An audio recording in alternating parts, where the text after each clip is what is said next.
Hi everyone, I'm Luca and welcome to the very first devlog about a metroidvania game that I'm making called The Frost. So today I wanted to talk a bit about how I got the idea of it. Chapter 1. The idea. So it all started around a year back, when one day I sat behind my computer and said to me, "Man, I'm going to make a video game."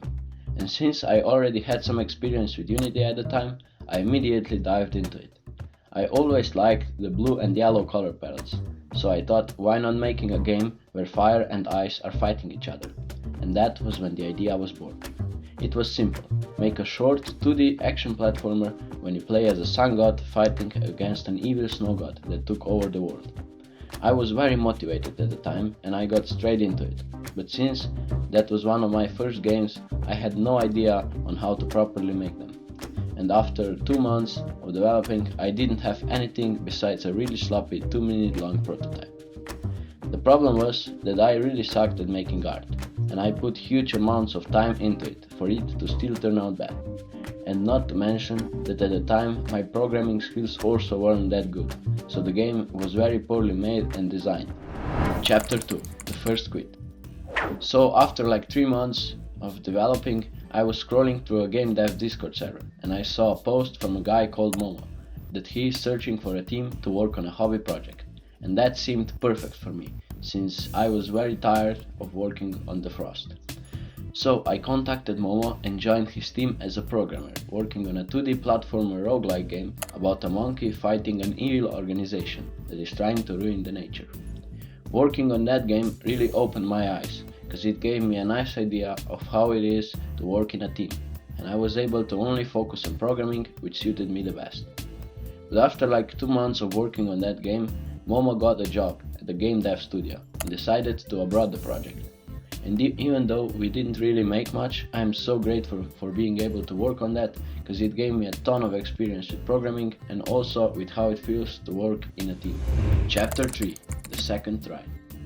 So after the project with Momo has ended, I thought a lot about what to do next. And then I remembered my old game The Frost, and I opened it and discovered that it was still bad. But now I looked at it with a completely different perspective. Since now I understood that I don't need to do every part of it my own, I thought that it might be possible to revive it and turn it into an actual game. So that was how I got back to it. Chapter 4. Gathering a team. So, after deciding to try again with The Frost, I started on gathering a team. First, I published a post saying that I'm looking for composers, artists, game designers, and story writers on a few game dev focused Discord servers, such as the Brackies server. And in the first few days, I was contacted by quite a few people, between whom I picked a few that seemed to fit my team the best. The first members were a great game designer called Little, that helped a ton with stuff like making a game design document and organizing stuff. An artist called Chang that was given a task to make a character. 2 amazing composers called Diego and Losty that are composing great soundtracks for different areas of the game. And a very skilled writer called Buddy who wrote a masterpiece of a story. It was also by that time where I decided to completely redo the game and move from Unity to GameMaker.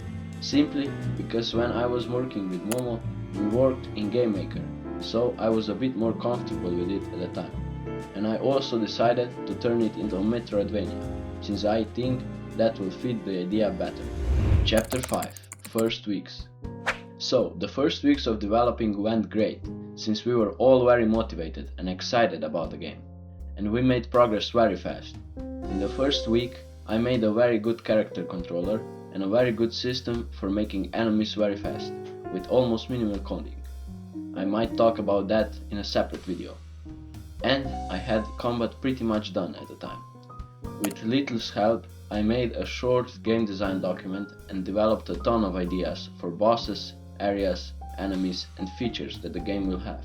Buddy was mostly inactive the first week of developing, but when he came back, he wrote an excellent story.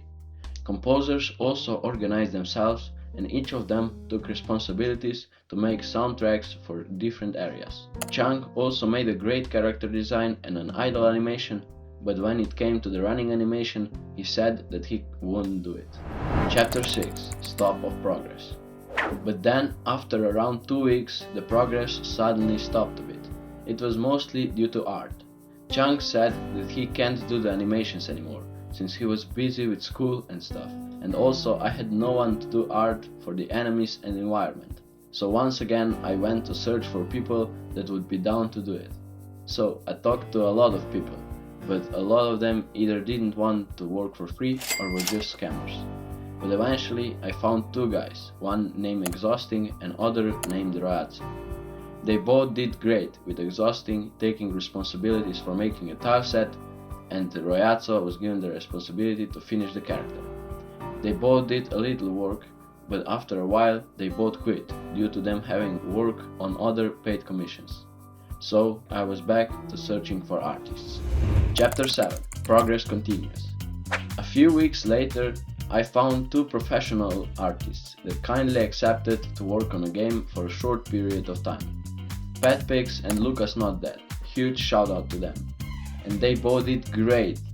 Pat made a complete redesign of the character and completed all of the animations. And Lucas took the tile set and finished it by adding a few new tiles and polishing the old ones. And he made this beautiful background you are seeing right now. Also, at the time, a guy named Victor joined the team, and he made animations for all of the enemies that you are seeing. But now, the Pat is back to working on his other commissions, and Lucas will work on a limited schedule due to his other work. But he still agreed that he will help with stuff like enemy designs and environmental art.